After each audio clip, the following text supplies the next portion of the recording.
Passive income కావాలి. పని చేయలేని పరిస్థితి ఉంటే కూడా ఇన్కమ్ రావాలి. వ్యక్తి లేకపోతే కూడా ఫ్యామిలీకి ఎట్లాంటి ఇబ్బందులు రాకూడదు. అందు గురించి నేను ఈ బిజినెస్లో ఉన్నాను. మీకు అర్థమవుతుందా నేనేం చెప్తున్నా?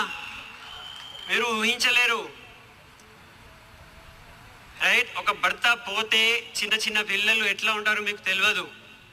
ఇవాళ మా సిస్టర్ మాతోనే ఉంటుంది, 3 పిల్లలు ఉన్నారు. మాకు వీళ్ళిద్దరు, వాళ్ళు 3, 5 పిల్లలు ఉన్నారు. आप एक पॉइंट याद रखो कि मैं जो रोज ऑफिस को जा रहा हूं, रोज मैं जा रहा हूं, अगर वो कभी बाय बाय बेटा बोल के मैं से जो गया वापस नहीं आया तो पीछे फैमिली को कौन देखेगा? ये डर मुझे बहुत सताया फ्रेंड्स. ఈ భయం నాకు చాలా చాలా